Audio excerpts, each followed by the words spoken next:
किन कारणों से एक भोला भाला आदिवासी नक्सली गतिविधियों की ओर अग्रसर हुआ, उन कारणों को जांचिए। इसमें ये होता है कि सरकार से और कानून व्यवस्था से कोई इकबाल नहीं रहा है और लोग जो है नक्सली पर ज़्यादा विश्वास करते हैं। मैं यहाँ ये बहुत पुराना उदाहरण है, ये 20 साल पुराना उदाहरण मैं दे रहा था, लेकिन बीच में मंत्री मैडम टोक दी और अध्यक्ष महोदय चूंकि वो सरकार की मंत्री हैं, थोड़ा सा अध्यक्ष महोदय को भी उनका फेवर करना पड़ा और बोला जयराम जी आज के लिए आपका समय इतना ही है। मैं उस बात को यहाँ पूरा करना चाहता हूँ, चूँकि देखिए आज आप विपक्ष के किसी भी विधायक का जो स्टेटमेंट आप देखेंगे सदन में, चाहे बालू को लेकर हो या अबू आवास को लेकर हो, तो उसमें कहीं ना कहीं करप्शन को सामने ला के रखते हैं। तो मैंने वही कहा कि अध्यक्ष महोदय मैं आता हूँ पारसनाथ की तराई से और 1990-95 का दशक था। मैंने एक पेपर का 18 साल पुराना कोट भी हम लेकर आए थे कि उस समय क्या था कि गांव वाले लोग कहते थे कि जो नक्सलियों का जो वर्चस्व था, यानी वो जो पीक टाइम था, उस समय बीडीओ सीओ घूस नहीं लेते थे। तो मैं उनको इस कथन के माध्यम से ये कहना चाहता था कि एक नक्सली से बीडीओ सीओ डरते थे, लेकिन सरकार और सिस्टम से नहीं डर रहे हैं। वो लगातार शिकायतें आ रही हैं घूसखोरी की।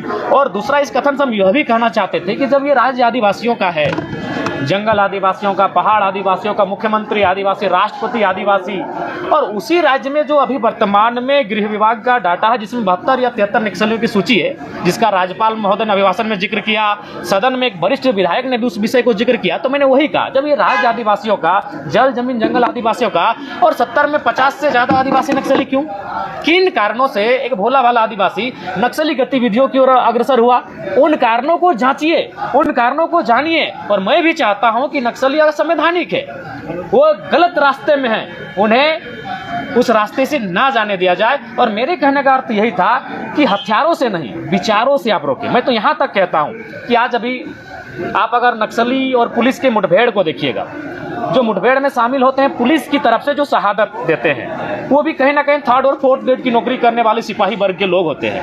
अब जब ज़्यादा अध्ययन कीजिएगा तो आपको कभी कभी ऐसा वाक्य सामने आएगा कि नक्सली मुठभेड़ में जो शख्स की जान गई और पुलिस में जो जिसकी शहादत हुई, उन दोनों का आपस में बहुत दूर का कनेक्शन है कि दोनों एक दूसरे से ममेरे फुफेरे भाई लगते हैं।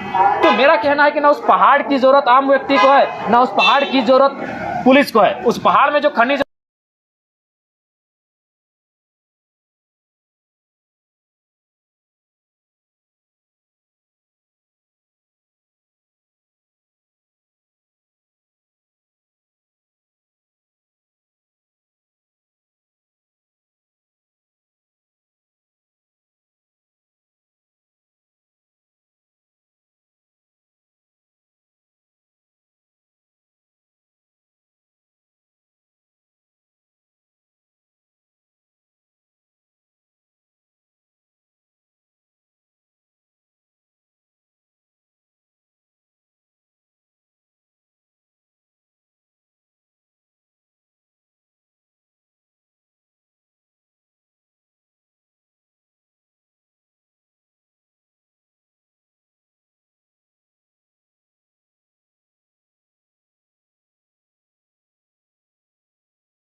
सरकार की नहीं सुन रहे हैं। तो ये मेरा तर्क था। लेकिन उससे पहले स्पीकर महोदय ने कहा कि जयराम जी आज आपका समय नहीं है। तो मैंने कहा कि आसन की गरिमा है अध्यक्ष महोदय, आसन का सम्मान है, लेकिन जिस दिन फिर हम खड़ा होंगे इस बात को पूरा पुनः दोहरा के जाएंगे।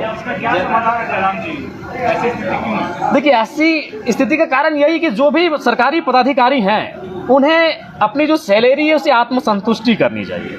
जब तक वो अपनी सैलरी से आत्मसंतुष्टि नहीं करेंगे तब तक नहीं हमें लगता है कि इस राज्य को आप सुचारू रूप से चला पाएंगे। ये कोयले का अवैध जो अवैध कोयला की कालाबाजारी हो रही है, उसमें क्या कमी आई है सरकार से या और बढ़ा है आपने? नहीं, देखिए हमारे खिलाफ ख्याल से बढ़ा है।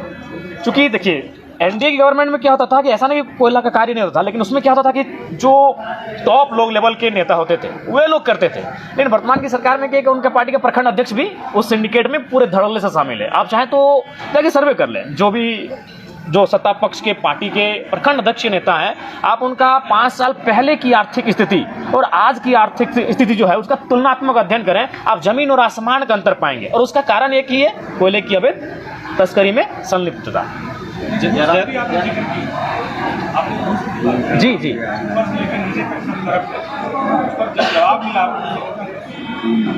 देखिए, जवाब जैसे कि वित्त मंत्री महोदय जवाब दे रहे थे और सदन के एक वरिष्ठ नेता भी हैं, वित्त मंत्री भी हैं और सुलझे हुए इंसान हैं, लेकिन मैं उनके जवाब को उन्हीं के क्षेत्र में ले जाता हूं। वो पलामू क्षेत्र से आते हैं, पलामू प्रमंडल से, और हमें लगता है कल के ही अखबार में मैंने पढ़ा कि एक डीएसपी को बालू जो अवैध तस्करी करते हैं, अवैध कार्य करते हैं, उन्होंने डीएसपी को घायल कर दिया।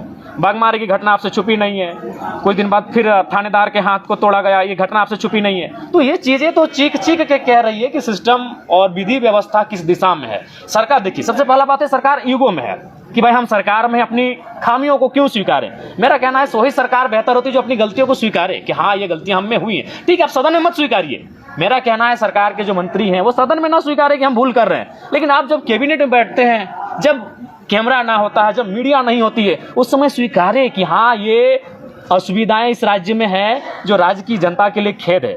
जब तक वो अपनी खामियों को नहीं स्वीकारेंगे, अपनी गलतियों को नहीं स्वीकारेंगे, बल्कि अपनी गलतियों में ईगो के रूप में खड़े हो जाएंगे, इस राज्य को आप गति नहीं दे सकते हैं। जयराम जी, रसैया संयोजिका के लोग जो है वहाँ विधानसभा के बाहर आंदोलनरत हैं। वो लोग कह रहे हैं कि 2000 के लिए हमें आंदोलन करना पड़ रहा है और मैया सम्मान योजना जो घर बैठे बैठे। तो गलत तो नहीं कह रहे हैं, सही बात है। मान के चलिए मैया सम्मान योजना एक तरह से ये उपहार है, एक तरह से ये पुरस्कार है, तो उनका कहना ठीक है।